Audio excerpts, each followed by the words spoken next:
Vote crucial des députés britanniques sur leur rôle dans le Brexit. Theresa May affronte une nouvelle fois mercredi les députés europhiles de son parti conservateur qui réclament que le dernier mot sur l'accord final du Brexit revienne au Parlement, à une éventualité inacceptable pour la première ministre britannique. L'enjeu du vote, programmé mercredi après-midi à la Chambre des communes dans le cadre du projet de loi de sortie de l'Union européenne, est de deux ordres. D'un côté, le rôle accordé par le gouvernement au Parlement dans le processus du Brexit, prévu fin mars 2019. De l'autre, la bataille entre europhiles, voulant maintenir des liens étroits avec l'Union européenne après la sortie du club fin mars 2019, et europhobes qui veulent rompre les amarres de manière nette. Deux amendements se font face. Celui présenté par Madame May offre aux parlementaires un vote consultatif sur l'accord final, s'il y en a un, qui sera signé avec Bruxelles, sans possibilité de s'opposer au résultat des négociations.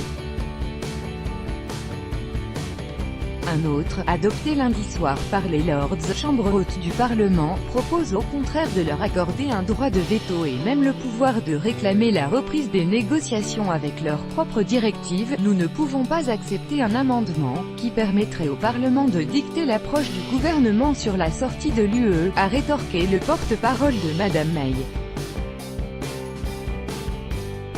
Ce méli-mélo montre une nouvelle fois la faible marge de manœuvre de la dirigeante, à la tête d'une très mince majorité parlementaire et confrontée au désaccord profond qui continue de déchirer les Tories sur le Brexit, voté par 52% des Britanniques lors du référendum de juin 2016. Nous ne pouvons pas laisser les députés qui ont voté pour rester dans l'UE réduire au silence la volonté de la majorité. Il est de notre devoir de mettre en œuvre le Brexit, a tweeté la députée conservatrice Andrea Jenkins, se faisant l'écho des pro-Brexit accusant les europhiles de vouloir l'annuler ou le diluer. Besoin de réalisme dans le camp d'en face. L'auteur de l'amendement rebelle, Dominic Grieve, a appelé à mettre fin à l'hystérie et aux accusations de trahison proférées contre ceux qui sont en désaccord avec l'approche du gouvernement, sur Sky News. Manifestation anti-Brexit à Londres le 12 juin 2018. Copyright AFP, Tolga AKMEN. Anticipant un débat animé devant les communes, le député conservateur Philippi a dit sur la BBC s'attendre à des manœuvres machiavéliques de la part des eurosceptiques alors que, selon le Times, le gouvernement tenterait de s'assurer du soutien de membres de l'opposition travailliste. Mais la position des europhiles est solide, a-t-il assuré. Il s'agit de parvenir à un Brexit qui soit bénéfique pour le pays sur le long terme, a ajouté l'élu, qui avait claqué la porte du gouvernement la semaine dernière pour rejoindre les rebelles.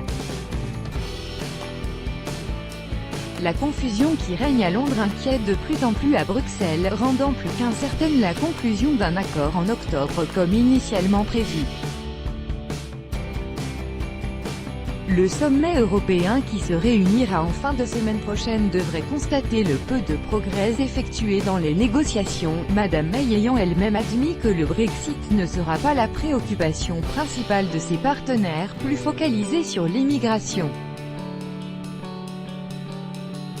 La question irlandaise en particulier, le Brexit menaçant de recréer une frontière entre le nord rattaché au Royaume-Uni et le sud membre de l'UE, est loin d'être réglée, car de sérieuses divergences subsistent, a tweeté mardi Michel Barnier, négociateur en chef de l'UE pour le Brexit.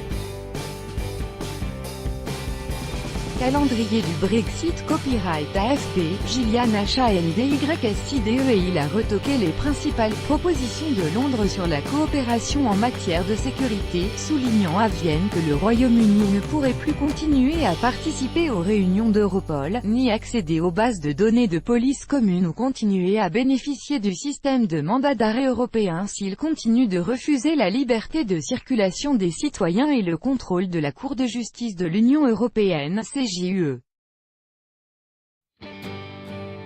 Tout droit de reproduction et de représentation réservé. Copyright 2018, Agence France Presse.